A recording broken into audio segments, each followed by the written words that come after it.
All right.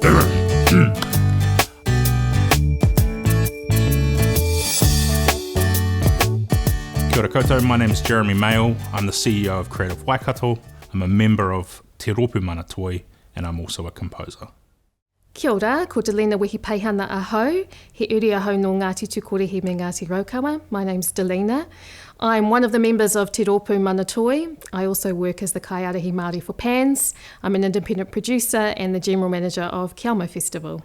Kia ora, I'm Marianne Elliott and I'm one of the directors at the workshop. We research and advise on ways to talk about important things like art, culture and creativity.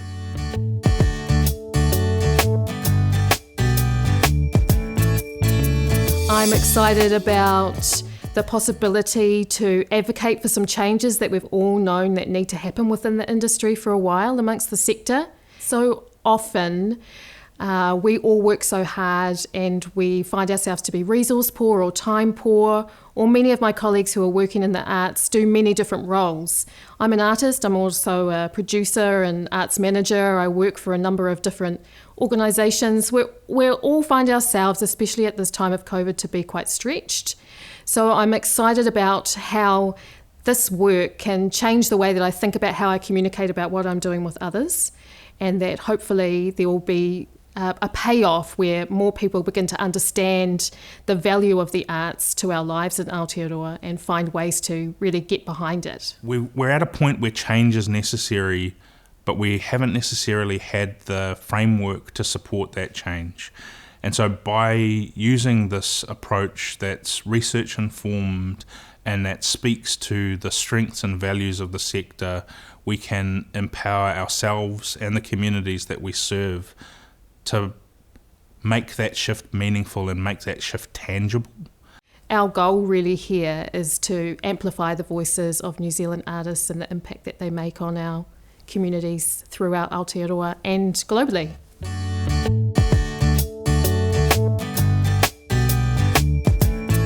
What we saw in our research was that there's this gap between the value that people ascribe to art, culture and creativity and the changes that they currently understand are needed.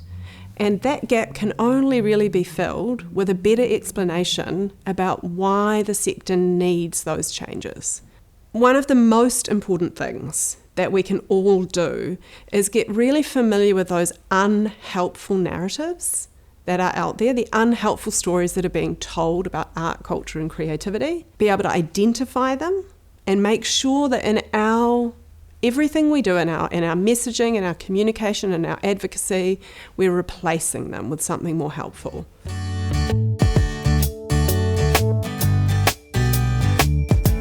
I think it's a critical time in Aotearoa where we are coming to a great place and being able to understand our unique identities.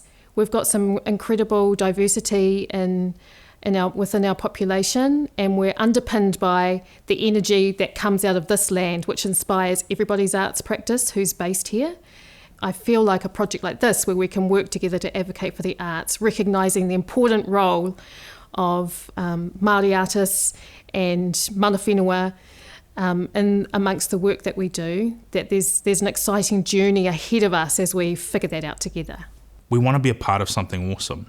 We want to recognise that there are people in our community who are telling stories that are creating opportunities for people to live their best creative lives.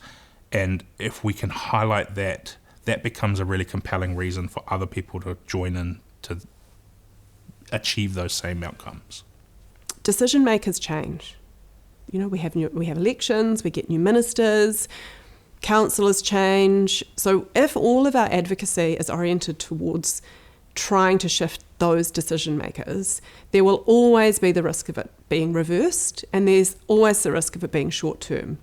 When we shift public thinking, when we move the public to really understand what this sector needs to thrive, and we connect that to what people love and value about the sector, then we've created the conditions for long-term change.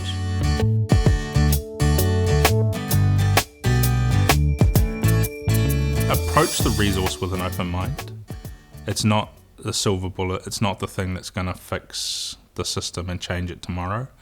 But if we collectively utilise this stuff in an ongoing and habitual way, we will see the change that we want to make. Read it, absorb it, put it into practice, find a peer, find someone to work with, support one another to do it, because that's how we make the change.